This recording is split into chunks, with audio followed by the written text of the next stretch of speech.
Hello guys, तो आज का जो हमारा टॉपिक होगा वो होगा कि जो अल्टरनेटिंग करंट है उसकी एवरेज वैल्यू हम कैसे फाइंड आउट करेंगे। ठीक है, एवरेज वैल्यू को हम मीन वैल्यू भी बोलते हैं। तो अल्टरनेटिंग करंट के बारे में हमने इससे प्रीवियस लेक्चर में पढ़ा था कि क्या अल्टरनेटिंग करंट होता है, क्या अल्टरनेटिंग ईएमएफ होती है। डायरेक्ट करंट के बारे में भी अच्छे से स्टडी किया था। तो अब उसकी एवरेज वैल्यू फाइंड आउट करेंगे। तो जब भी एवरेज वैल्यू की बात आती है तो हमें लगता है कि जो एवरेज वैल्यू या फिर मीन वैल्यू क्या होती होगी कि दो टर्म्स अगर दे रखे हैं तो दोनों को ऐड किया और 2 से डिवाइड कर दिया, एवरेज वैल्यू आ जाती है।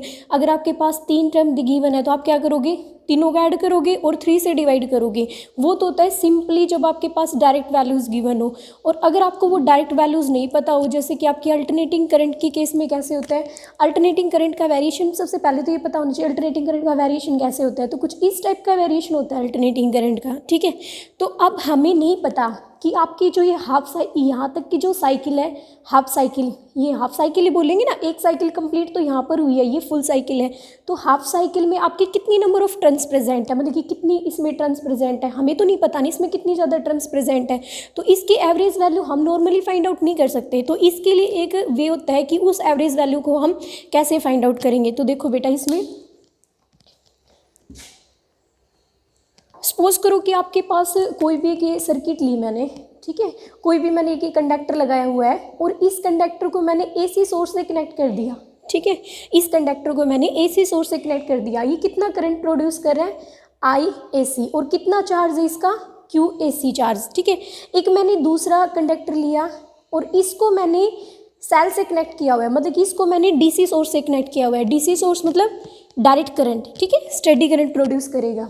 तो इसमें जो करंट की वैल्यू है वो कितनी है, आई डी सी है।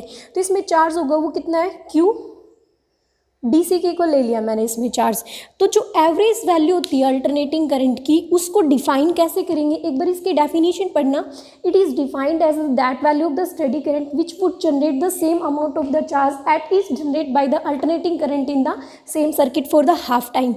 अच्छा, इसमें एक चीज़ और ध्यान रखना कि जो इसमें अल्टरनेटिंग करंट की वैल्यू होगी ना, वो हमेशा हाफ साइकिल के लिए फाइंड आउट करेंगे, क्योंकि जब भी फुल साइकिल की बात करेंगे ना, अल्टरनेटिंग करंट की वैल्यू फुल साइकिल के लिए हमेशा ज़ीरो होगी। कैसे होगी ज़ीरो, जितनी वैल्यू अपर हाफ के लिए आएगी उतनी वैल्यू लोअर हाफ के लिए आएगी, लेकिन नेगेटिव में आएगी। ठीक है, इसलिए जो एवरेज वैल्यू होती है अल्टरनेटिंग करंट की फुल साइकिल के लिए कितनी होती है, ज़ीरो। तो इसमें हमेशा हम ऑलवेज हाफ साइकिल के लिए फाइंड आउट करके चलेंगे। ठीक है, तो इसमें देखो इसकी वैल्यू डिफाइन कैसे करेंगे, जितना आपका जो ये आई डीसी करंट, ठीक है, जो आपका जो ये डीसी करंट है, जितना चार्ज इसमें जनरेट हो रहा है उतना ही चार्ज कौन जनरेट करेगा, आपका अल्टरनेटिंग करंट। तो ये जो वैल्यू होगी ना आपकी डायरेक्ट करंट की, इसी को हम क्या बोलेंगे, average value of the alternating current. समझ में आया, it is defined as that value of the steady current which generate the same amount of the charge at it generated by the alternating current. जितना charge आपका, ये suppose करो कि इसकी value को मैंने फिक्स कर दिया, क्यू ऑफ एसी की वैल्यू को मैंने फिक्स कर रखा है। सपोज करो कि आपने इसको 10 कूलाम ले लिया। ठीक है, तो मैं इसमें आईडीसी की वैल्यू हमें कितनी लेके चलनी है कि इसके लिए जो क्यूडीसी की वैल्यू है वो भी कितनी हो जाए, 10 कूलाम के इक्वल हो जाए। ठीक है, तो ये जो आपका करंट की जो वैल्यू होगी उसी को हम क्या बोलेंगे, average value of the alternating current. ठीक है, ये जो आईडीसी की वैल्यू होगी वो किसके इक्वल होगी, इस वाले करंट के इक्वल होगी, आईएसी के इक्वल। समझ रहे हो ना, मतलब कि कैसे हम इसको डिफाइन कर रहे हैं। तो जितना चार्ज आई डीसी में जनरेट होगा उतना ही चार्ज किस में जनरेट होगा, आई एसी में। जब ये दोनों चार्ज इक्वल हो जाएंगे, दोनों के वैल्यूज इक्वल आ जाएंगी, तो उस केस में जो करंट की वैल्यू होगी उसी को हम क्या बोलेंगे, average value of the alternating current. समझ में आया, ये तो थी इसकी डेफिनेशन। इसके बाद इसका डेरिवेशन करते हैं।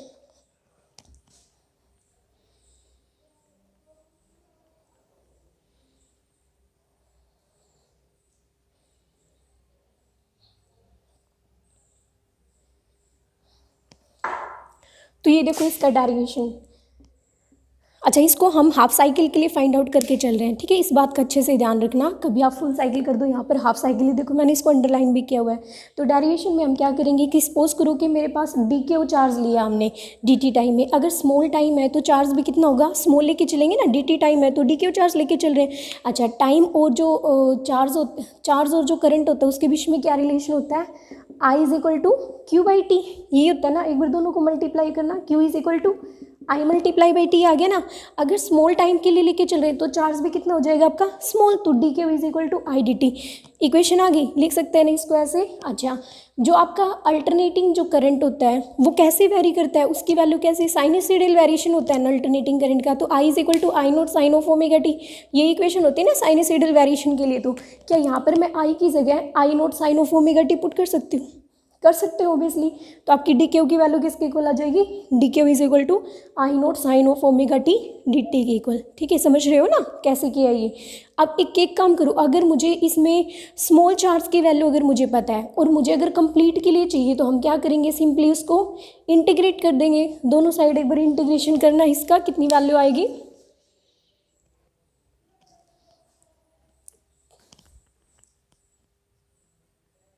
ठीक है गाइस। तो हम इसको इंटीग्रेट करके चलेंगे। तो इंटीग्रेशन इसका कैसे करेंगे, जो आपकी कांस्टेंट क्वांटिटीज़ होती है उनको तो बाहर ले लेंगे। तो देखो इसमें कांस्टेंट क्या है, आई नोट को तो मैंने बाहर रख दिया। अच्छा, लिमिट कैसे लेते हैं, जिस क्वांटिटी के रिस्पेक्ट में आप डेरिवेटिव करते हो ना, लिमिट हमेशा उसी की रखेंगे। ठीक है, मतलब कि जैसे कि आप डी क्यू के रिस्पेक्ट में अगर डेरिवेट कर रहे हो तो जो लिमिट होंगी वो भी हमेशा चार्ज की ही होंगी। अगर आप टाइम के रिस्पेक्ट में डेरिवेटिव कर रहे हो तो जो लिमिट होंगी हमेशा टाइम की होंगी। जैसे कि यहाँ पर मैंने डी क्यू के रिस्पेक्ट में कर रहे हैं तो जीरो से क्यू, ठीक है, और इसमें टाइम, इसमें डी टी के रिस्पेक्ट में कर रहे हैं टाइम पीरियड, तो इसमें लिमिट भी किसकी होंगी, टाइम की, जीरो से T by two. Half cycle के लिए फाइंड आउट करने हैं, इसलिए क्या आ जाएगा, जीरो से टी बाई टू आ जाएगा। आई नोट बाहर रख लिया, ठीक है। अच्छा, साइन ऑफ ओमेगा टी का जो इंटीग्रेशन होता है वो क्या होता है, माइनस का कोस ऑफ ओमेगा टी। और जब भी हम इंटीग्रेशन करते हैं तो जो वेरिएबल है उसके साथ में जो कॉन्स्टेंट क्वान्टिटी है उससे डिवाइड कर देते हैं, अगर डेरिवेशन करते हैं तो मल्टीप्लाई कर देते हैं। तो इसमें टी के साथ क्या है, ओमेगा, ओमेगा से क्या हो जाएगा, डिवाइड हो जाएगा चेन रूल के अकॉर्डिंग। ठीक है, समझ में आया यहाँ से, इसका ये हो गया आपका इंटीग्रेशन। अच्छा, नेगेटिव साइन को बाहर ले लो यहाँ से इस टर्म में। अच्छा, इसमें मैंने यहाँ से क्यू कैसे लिखा है, upper limit minus lower limit, ऐसे सोल्व करते हैं ना। तो क्यू अपर लिमिट और माइनस का जीरो, क्यू माइनस जीरो किसके इक्वल आएगा, क्यू की इक्वल ही आएगा ना, तो इसलिए मैंने यहाँ पर क्या लिखा है, क्यू। बाकी ये टर्म आपकी एज इट इज़। अब एक बार इसमें अप्लाई करना आप लिमिट्स, अपर लिमिट आपकी टी बाई टू, तो जहाँ पर भी आपका टी है उसकी जगह आप क्या रिप्लेस कर दो, टी बाई टू। यहाँ पर टी की जगह टी बाई टू, और माइनस में लोअर लिमिट मतलब कि टी की जगह क्या पुट करेंगे, जीरो, तो पूरी टर्म जीरो हो जाएगी ना। और कोस जीरो की वैल्यू किसकी इक्वल होती है, -1 की इक्वल होती है ना। अरे ऐसे फाइंड आउट करते हैं ना,